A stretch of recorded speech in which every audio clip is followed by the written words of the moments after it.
बच्चों, इस समय अनुवाद प्रकरण में हम आप लोगों को अभी तक उपसर्ग युक्त धातुओं का प्रयोग के संबंध में अनुवाद बताया था और अब आज से और आगे का अनुवाद प्रकरण में कृदंत प्रयोग यानी कृदंत प्रत्यय यानी प्रत्यय जब हम पढ़ाएंगे तो प्रत्यय दो प्रकार के होते हैं, कृदंत प्रत्यय और तद्धित प्रत्यय। तो कृदंत प्रत्ययों का कुछ अनुवाद में प्रयोग जो होता है उसके बारे में आज पढ़ाएंगे। स्क्रीन पर देख सकते हैं आप, और आपकी किताब में पेज नंबर 208 पर है, कक्षा 11 की, तो आप लोग देख सकते हैं। त्वा और ल्यप प्रत्यय यानी पूर्वकालिक क्रिया, यानी ये पूर्वकालिक क्रिया के साथ जुड़ता है, त्वा प्रत्यय और ल्यप प्रत्यय। अब इसमें देखिए नियम 1, मुख्य क्रिया को करने से पहले जो काम किया जाता है उसे पूर्वकालिक क्रिया कहते हैं। हिंदी में ऐसी क्रिया के बाद में कर या कर के जुड़े रहते हैं, यानी जैसे जा कर, खा कर या खा करके, जा करके, पा करके, इस तरह के शब्द जुड़े रहते हैं। संस्कृत में इसे धातुओं के आगे त्वा प्रत्यय जो है, तो त्वा प्रत्यय जब जुड़ता है तो इसका यानी का या ये जो आधा का कहते हैं, आधा का इसका या शुद्ध व्यंजन का शुद्ध व्यंजन जो है वो उसका हट जाता है और केवल त्वा शेष बचता है, यानी का वाला भाग हट जाता है और त्वा शेष बचता है, इसलिए इसमें त्वा दिया हुआ है कोष्ठक में। त्वा प्रत्यय जोड़कर बनाते हैं, जैसे पठधन त्वा बराबर पठित्वा यानी पढ़कर आदि। दूसरा है धातुओं से पूर्व निषेधार्थक अ यानी ह्रस्व आ अथवा न, ह्रस्व न को छोड़कर यदि कोई उपसर्ग प्र, परा, आप, सम, अनु, अव, नि से नियत इस तरह के कोई भी उपसर्ग होता है तो त्वा के स्थान पर ल्यप हो जाता है। और बच्चों, ल्यप में या यानी ह्रस्व या शेष रहता है, जैसे उपधन, विषधन, त्वा, और त्वा का ल्यप प्रत्यय हो करके क्या हो गया, जैसे ये उपविश्य यानी त्वा प्रत्यय का ल्यप प्रत्यय हुआ और ल्यप प्रत्यय का केवल या शेष रहता है, इसलिए उपविश्य हो गया इसका, उपविश्य माने बैठ करके। तीसरा है त्वा प्रत्यय से युक्त शब्द अव्यय होते हैं, अतः इनके रूप नहीं चलते, यानी त्वा प्रत्यय जिस शब्द में जुड़ जाते हैं उसका रूप नहीं चलता, क्योंकि अव्यय बन जाते हैं वो, इसलिए उनका रूप नहीं चलता। अब आदर्श वाक्य देखिए, बालकः पठित्वा गृहं गमिष्यति, लड़का पढ़कर घर जाएगा। इसमें पठित्वा पठधन त्वा प्रत्यय जुड़ा हुआ है, इसलिए बालकः पठित्वा गृहं गमिष्यति, लड़का पढ़कर घर जाएगा। दूसरा है सह गुरुं प्रणम्य उपविशति, तो वह गुरु को प्रणाम कर बैठता है। इसमें उपधन, विषधन, त्वा यानी ल्यप प्रत्यय इसमें जुड़ गया है, तो प्रणम्य में ल्यप प्रत्यय जुड़ गया है, प्रणधन ल्यप बराबर में प्रणम्य ये हो गया है। इसमें प्रणधन ये इसमें त्वा प्रत्यय जुड़ करके और ल्यप प्रत्यय जुड़ करके प्रणम्य हो गया है, इसलिए वह गुरु को प्रणाम कर बैठता है।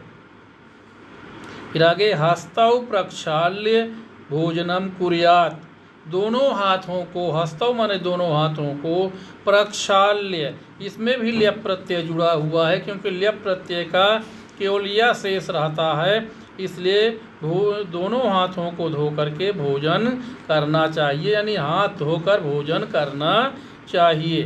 फिर अगला है अहम कार्यम अकृत्वा गृहम न गमिष्यामि, मैं कार्य बिना किए हुए, इसमें त्वा प्रत्यय जुड़ा हुआ है अकृत्वा।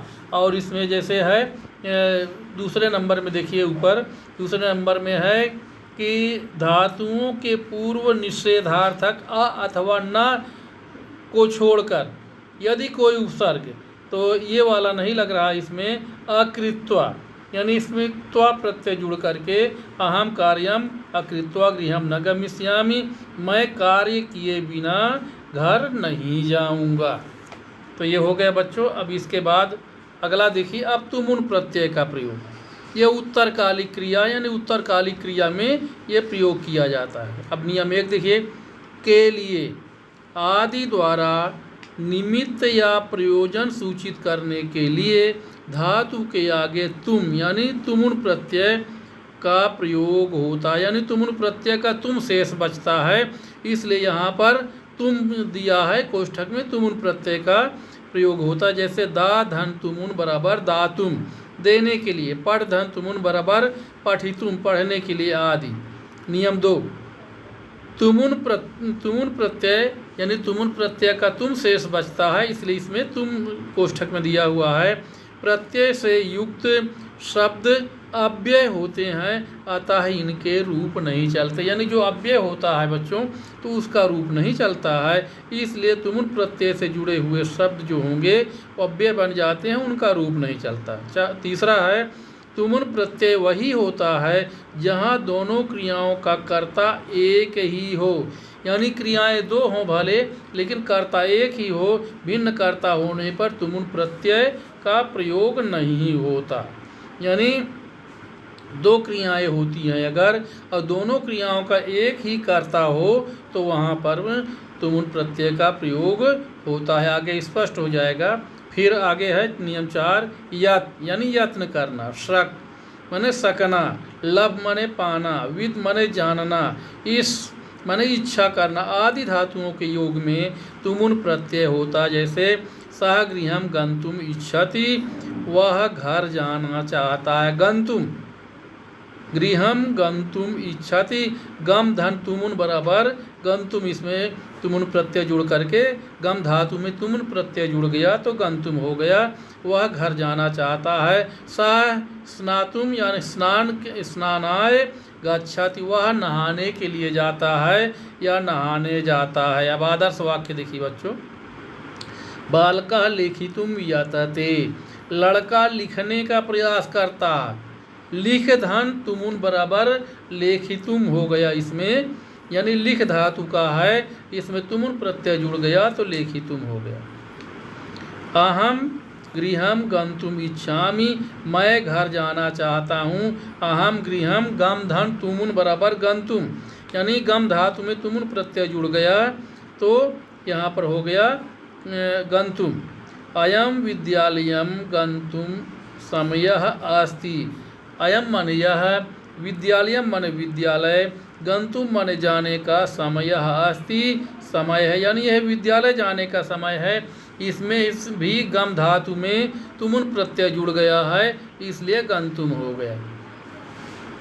आगे देखिए, सह पठितुम पठनाय वा विद्यालयम गच्छति, सह पठितुम, पठितुम माने पढ़ने के लिए, यहाँ तुमुन प्रत्यय का प्रयोग किया गया, पाठ धन तुमुन बराबर पठितुम अथवा पठनाय, वा माने अथवा पढ़ने के लिए विद्यालय जाता है, वह पढ़ने के लिए स्कूल जाता है, इसमें भी तुमुन प्रत्यय का प्रयोग किया गया है।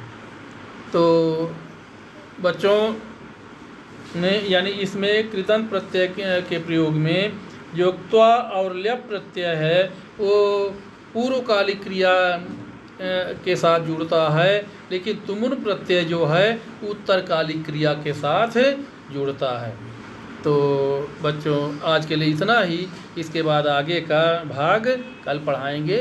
धन्यवाद।